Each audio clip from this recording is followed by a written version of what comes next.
And tithing really has nothing to do with money. It is not really a New Testament concept. It's exclusively an Old Testament concept.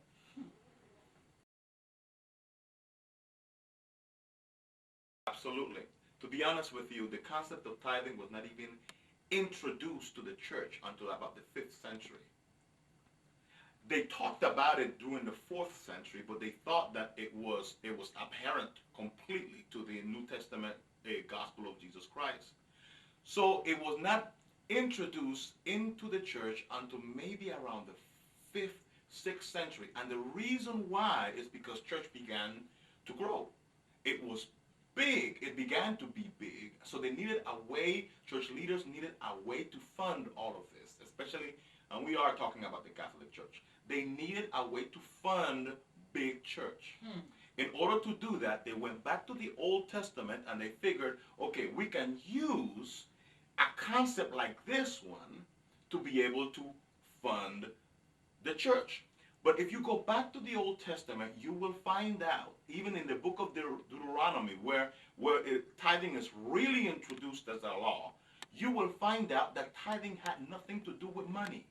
It has to do with the produce of the land. If you realize, if you start reading, you will find out that God even identified and enumerated the things that you should tithe from: the cattle, the fruit of the trees, grain, oil, drink offerings, so on and so forth.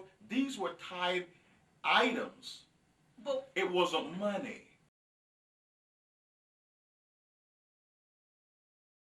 To be honest with you, I would have to say that that's a cop out, because we know for a fact that they had money back then. How do we know this? Listen, we can go as far back as Abraham. Abraham bought a field for his wife and for his family, and he paid 400 pieces of silver for it. So he had money. If you remember, Joseph was sold into slavery for how much? 30 pieces of silver. Man. They had money. They always had money. As a matter of fact, even in the instructions concerning tithing, the Bible tells us that if your tithe was supposed to be eaten at the temple. You bring your tithe to the temple. The problem was that so many people lived so far from the temple, they could not actually bring 10% of everything they made in the fields. So the Lord came up with an idea for that. And the instructions were this: if what you have is too heavy for you, then all you have to do is sell it. When you sell it, you take the money, the silver or the gold that was money, you go to the place where God has shown you to eat your tithe, and there you can buy the stuff you need. So then now you'll go back to buy your tithe around the area in which it was supposed to be eaten, which is something else that you did not know, that your tithe was supposed to be eaten.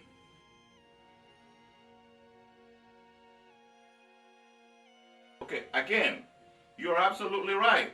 If a man robbed God, and this whole nation said, God has robbed me in what? In tithe and in offerings. But if tithe and offerings is now money, you are not robbing God from money. We have already established that it was not money.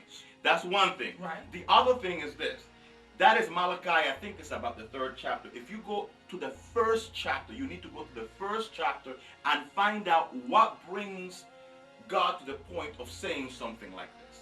And in the 1st chapter, you find out that the priests were offering as sacrifices lame animals, blind animals, when you know that they were supposed to offer the best of the produce, you know, that without blemishes, without defects, and so on and so forth. But they were offering the stuff that they actually did not want. Oh.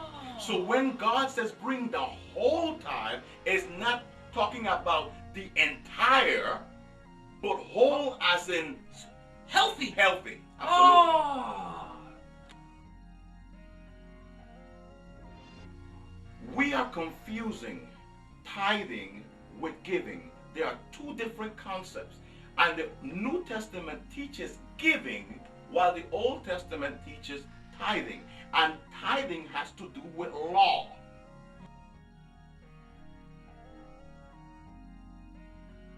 I think the best example of giving would have to be the widow that put the 2 pennies or the 2 mites in the offering box. That Jesus noticed her. He noticed how everybody was putting out of their abundance whatever was in excess, but she put all that she had. And again, the Bible did not call that tithing. And again, it was money. Okay. There were coins, so that it was money, but it wasn't a tithe. So giving, which is a New Testament concept, has to do with the heart, has to do with what God has put in your heart to give in accordance to what you have and not in accordance to what you don't have. The problem is that we have decided that the church has to be rich. In order for the church to be rich, if you will, we have to now attach curses to people to motivate them to give. This is the reason why they take an Old Testament curse that talks about the devourer and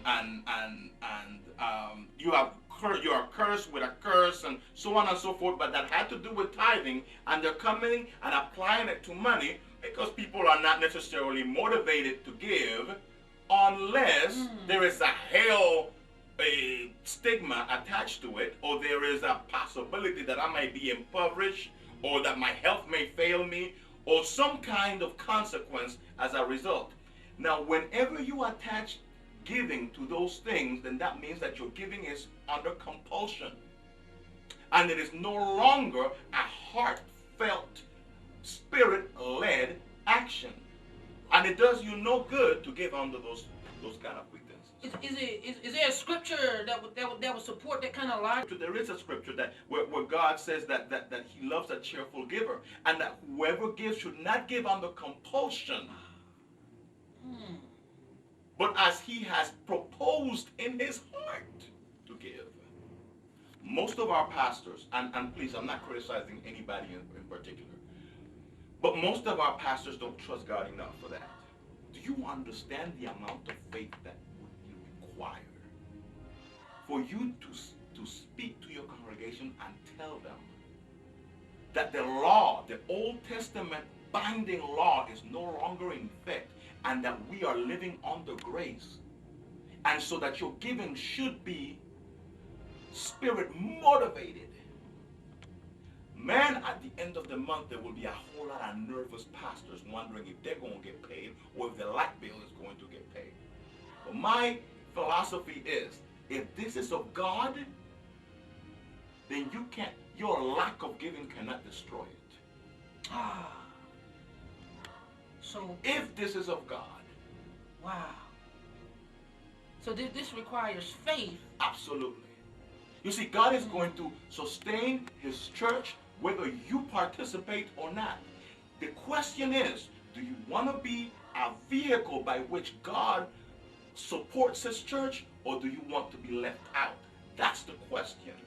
But that the church will go under because you don't give, and because I am so afraid that you won't give, I start making up stuff to make you so afraid and so fearful, then that means that all of your giving is with ill intent. You're trying to buy blessing. Oh, wow. Can God be manipulated like that?